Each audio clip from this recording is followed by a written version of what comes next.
I've been waiting for the return of the Black Toe Air Jordan 1s since they last released back in 2016. And like a lot of the other retros that have been releasing recently of OG colorways, Jordan Brand decided to remaster the Black Toe ones. I finally got my pair in the mail today. I'm so excited to check it out. This is by far one of my most anticipated sneakers of the entire year as an Air Jordan 1 fan, and the Black Toes being one of my favorite colorways of all time. I've got a bit of a confession to make. I accidentally bought 2 pairs. It wasn't totally by accident, but I did buy 2 pairs, both for an unbelievably high resale price. So the reason I did it was because I had ordered my size of these shoes 2 or 3 weeks ago. I had done it when the price was pretty high. They just were taking a while to come in from GOAT. And I was like, why are they taking so long to come in from GOAT? And then a size 9.5 popped up on GOAT for next day instant ship, so I bought it. So this is the size 9.5 instant ship pair from GOAT. And of course, as soon as I ordered it, the next day I get an update on my app saying that my size 9 is going to get delivered the next day, which is today. It hasn't gotten delivered yet, but there's a very good chance that it will get delivered later today. So I spent probably around $1,200 on both pairs of sneakers, and I just don't need 2 pairs of Black Toes for $1,200. That being said, if you want to grab a pair of Black Toe Air Jordan 1s for the now somewhat reasonable resale price a month before release, check them out through the YouTube shopping tab on your screen, or if you're watching this video maybe around release day or after release, you could probably grab them for a lot cheaper, again, through the YouTube shopping tab on your screen, so make sure to check it out. But this is a size 9.5. I think what I'm going to do is actually sell this pair on Whatnot, and then give you guys a special QR code that allows you to verify that it's a pair that was in one of my videos on Core. It's a whole cool system that we're working on. Basically, moving forward, what I'm going to do is if you buy a pair from me that was used in a review like this pair, it'll have a QR code that you can scan and prove that you got the pair from the review video through your Core badge, which is super sick. So make sure to check out that Whatnot live stream in the description below if you want to grab this exact pair. Now, I won't be trying on the size 9.5 because I'm getting a size 9, like I said, today. So I'll just be unboxing the size 9.5 and giving you guys my first impressions. This is my first time seeing the shoe, so I'm really excited about it. But you've definitely already noticed the biggest change between this pair and a standard pair of Air Jordan 1s is, of course, the box. I'm sure you've seen standard Jordan 1 boxes. This is what they usually look like. They come in black with red text on the top. You've also got the Lost and Found box, which has that same black and red but has an orange top because it was supposed to be misplaced or I don't know, whatever. There's a whole story behind that. Check out my review if you haven't yet. But for this reimagined pair of Air Jordan 1s, you've got a picture of Michael Jordan with the exact pair, at least the style of that pair, around his neck. This is one of the most iconic photos of Michael Jordan ever, and what's really cool is that they've actually styled the pair of shoes inside this box to look exactly like the pair that he's wearing. Not only that, but this is also the pair that he's wearing in the iconic Jumpman photo, the one where he's jumping with the Chicago skyline in the background that they based the logo off of. So there's a lot of really cool history behind this shoe, and there's even more which we'll get into as we go through the review of this shoe. There's actually so many more details and stories hidden in this sneaker than I ever expected. So when I was doing research for this shoe, I kept like finding out new things about the sneaker, and I was like, wow, this is so crazy. So I've got to say, I liked this shoe before just because it was a Black Toe 1, but now that I know even more about the history behind this shoe, I'm even more into it. But I'm getting distracted. Let's continue on with the box. Like I said, you've got this iconic photo of Michael Jordan on the front, printed in this sort of like newspaper dot print, which is really cool. On the sides, the photo just kind of wraps around the edges of the box. The bottom of the box comes in white, for whatever reason. I guess, you know, it's a little bit cheaper not to have to print on the bottom of the box because no one ever really sees it. And then on one end, you've got the size tag, which comes in this thin sort of bar size tag. This is a size 9.5, like I mentioned, and the official colorway of this pair is white, black, varsity, red sail. Is there anything else around the outside of the box that I should mention? I don't think so. This is a fire box top, though, I'm not gonna lie. I love when Jordan Brand does that. They don't do it a lot. Like, sometimes they'll change the color of the box to kind of match the sneakers, but they don't often print a full image on the top of the box to match the sneakers inside, which I think is really cool. They actually did it with the Skyline Air Jordan 1s, which were based on the same photo shoot. It's like a skyline of Chicago. But for this one, you got Michael, you got the shoes. That's all you really need. Let's pop the box top and see the sneakers. Here we go. I didn't notice this a second ago, but it looks like the inside of the box top says Special Attention Mr. Jordan on it. Inside the box, you've got special paper. I didn't know it came with special paper. You've got what looks like the Chicago skyline right there and Air Jordan written out, because obviously this shoe doesn't feature the Wings logo and instead has the Air Jordan logo written out. You've got some Wings logo sketches right there, which of course were based on flight wings from airlines, which is pretty cool. And then we get to the shoes themselves, which I have not seen until right this second. So here we go, I'm really excited. Fire. Absolutely fire. So here they are, the Black Toe Air Jordan 1 Reimagined for 2024. These are fire. I'm just such a huge Jordan 1 fan. They look actually pretty similar to my 2016 pair. I will do a full comparison as we go through the video, but just an initial impression, let's see. pretty similar, except this pair doesn't have the sparkles on it, so the newer pair already wins in that regard. The first thing that you'll notice inside the box is that the shoe does come with double laces. You've got black laces and red laces. I think I will probably go with the black laces because that's usually how I wear my Air Jordan 1s, with black laces. I don't often go for the red, and I think that's the case for these guys. I probably will go for the black. This is similar to the Lost and Found Jordan 1s that had, I think, the cream laces and the black laces tied together like this, and then you just pull out whichever lace you don't want. So I guess at this point, why don't I wait for my actual size to come in and then try them on and let you guys know how they fit.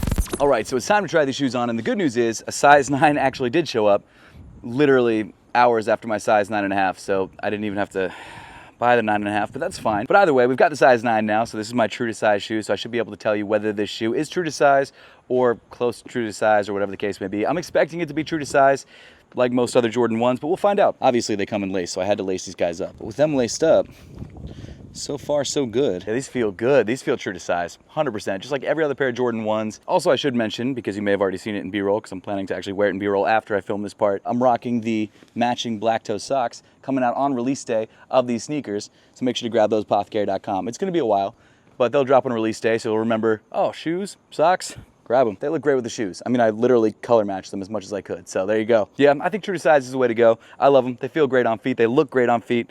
Just another Jordan 1 added to my collection. All right, so really quick, I got the 2016 black toes and the 2024 black toes, and I'm gonna do a comparison between the two just to see how they fit, how they look on feet. I mean, they look very, very similar, except for the midsole color and obviously the wings logo, really similar. Okay, let me throw the 2016s on feet. Oh, my 2016s do have the sparkles all over the side, which kind of sucks, but it is what it is. Oh, hold up, the tongue is a different color. The tongue on the 2016s is white, and the tongue on the 2024s is black. I didn't notice that. So sizing-wise, yeah, the 2024s do fit true to size, just like the 2016s. They look very similar except for the tongues and obviously the wings logos and the midsoles. Yeah, I think if you're grabbing the 2024s, go true to size, and you should be just fine. Back to the studio. Man, I love this shoe. I realize Jordan Brand isn't getting the love that it normally gets over the last couple of years, but I think 2024 is one of the best years that they've had in terms of sneaker releases for years. Definitely not profit-wise for them, but for the sneaker heads like myself, it's been one of the best years in a long time. Actually, this entire year has just been good for sneakers. It's crazy.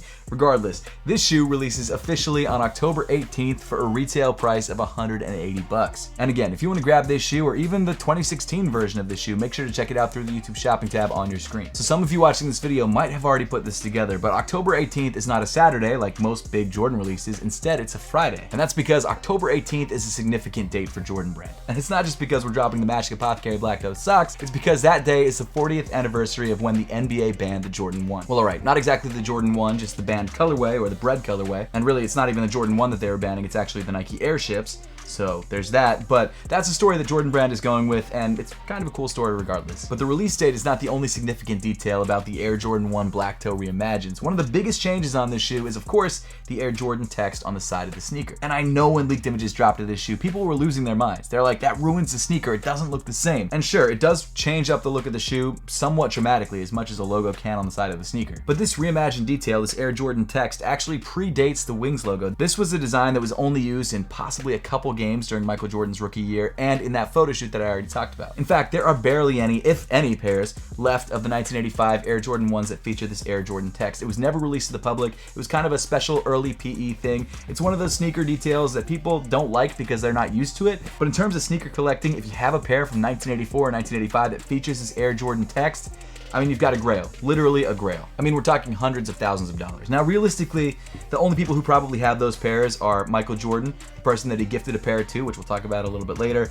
and possibly some people at Nike, but that's it. So sure, I understand that people don't like the look as much as the Wings logo, but for this shoe, I'm actually really into this change because the history behind it is so cool. But I'm making a lot of assumptions here. I've seen a lot of hate online, but maybe sneakerheads are actually into it. Let's ask a few people. I hate this Air Jordan, text there.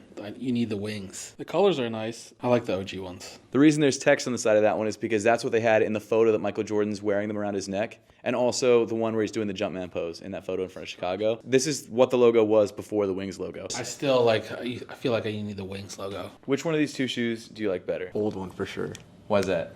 I like the white tongue better. The midsole isn't too much of a difference. I could tell that this one's sail and this one's white, but I think the white tongue really makes a difference. Do you prefer the Wings versus the Jordan text? Oh dang, I didn't even notice that. Yeah. 100%. Would you grab these ones for retail? I always liked the black toe ones, Uh-huh. but I can't really wear Jordan 1 highs, so I don't know. It would be 50-50, but the Air Jordans kind of making me say no. Oh, dang. Yeah. But now let's dig a little bit deeper into the Air Jordan 1 Reimagined black toe. Starting off around the toe of the shoe, you've got this very smooth black leather mudguard. This detail, of course, is the reason why they called this shoe the black toe Air Jordan 1s, because it's got a black hit instead of a red hit like a regular pair of Chicago's. In the center of the toe, you've got this bright white perforated leather that feels fine. It actually feels pretty similar to the 2016 black toes. They both feel kind of plasticky. It's not the best. Moving back on the shoe, that black leather detail continues on to the eye stay of the sneaker, and weaving through these eyelets, I've gone with the black laces like I mentioned earlier. The red laces do look good, but these black laces, they just feel more, I don't know. I just like the look better. I hate that I'm gonna say this, but I'm a dad now, so I can say it. It literally ties the design of the sneaker together better, in my opinion. I'm sorry about that. I apologize. I regret it immediately.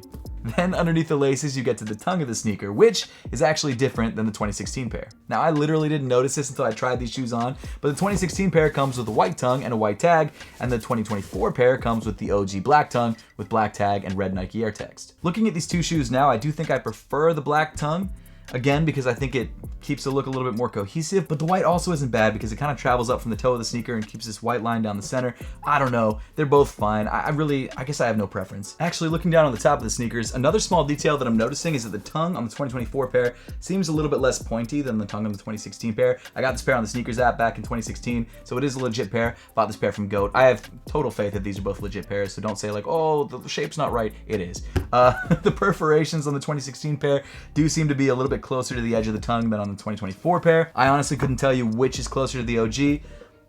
I can just check. All right, so looking at the OG 1985 breads that I have, it looks like the toe area is more rounded on the original shoe, and the perforations actually do go closer to the edge of the toe, like the 2016 pair. Obviously, the shape of these two shoes are different. While this is a reimagined pair of Air Jordan 1s, it's not a 1985 reimagined or remastered pair of Air Jordan 1s, so it's not the same shape as the original. It's kind of your standard Air Jordan 1 shape, but that's fine. Not mad at it. It's a great looking pair of sneakers nonetheless. But let me put the 2016 pair back down, grab this pair of 2024s, so there's no confusion. Moving inside the sneaker, you've got this black fabric sock liner that's pretty soft at the touch. It feels like your standard Air Jordan 1 sock liners. It is different though than the 2016 pair. Of course, I pick up the pair as soon as I put it down. You've got a much rougher black fabric sock liner. Jordan Brand doesn't seem to use anymore on any of their pairs. It seems like it's all this sort of newer, smoother finish, which I don't mind. It doesn't really make a huge difference to me either way. And then moving inside the sneaker, you've got a white insole with this nice foam backing. It's actually a very soft feeling insole. And then you've got the Nike Air text printed on the heel in black. It's actually a much nicer insole than what you get on the 2016 pair. The 2016 pair comes with that standard, like,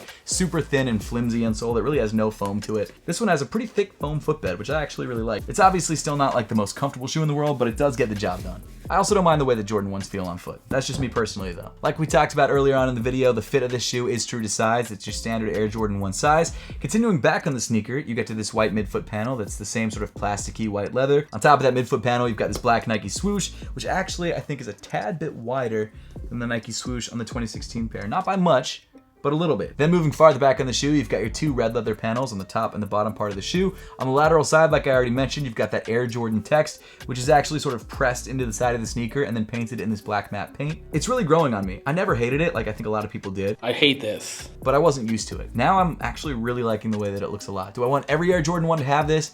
Probably not, but knowing the story behind it, it makes it that much better. On the medial side of the left shoe, you've actually got some text printed in matching red, so it's very difficult to see. In fact, when I first unboxed this shoe, I was struggling to find it. I cut that part out, but regardless, I was a little worried that they sent me a pair without it, and I was like, yo, there's something wrong with this pair, but turns out it's there. It's just very, very hard to see. And it's also only on the left shoe. At first, I thought it was on both shoes, but it turns out it's just the left one. The text is cursive and it reads, "My very best," with Michael Jordan's signature underneath it. And the reason behind this text is actually really cool. I don't love when they put like fake signatures on Jordan sneakers. I mean, it's cool because it's Michael Jordan's signature and they're very expensive and hard to get, but I don't usually like it because it's not his real signature. It's just like a printing of it. However, it is a big part of the story of this shoe. Like I mentioned earlier, only a few people have pairs of these, probably. But there is one person who at one point had a pair that looked almost exactly like this. And I couldn't actually figure out who that person is through my research other than it being Michael Jordan's friend. And Michael Jordan actually gave him his game-worn pair of Air Jordan 1s with the Air Jordan text and signed it in this exact way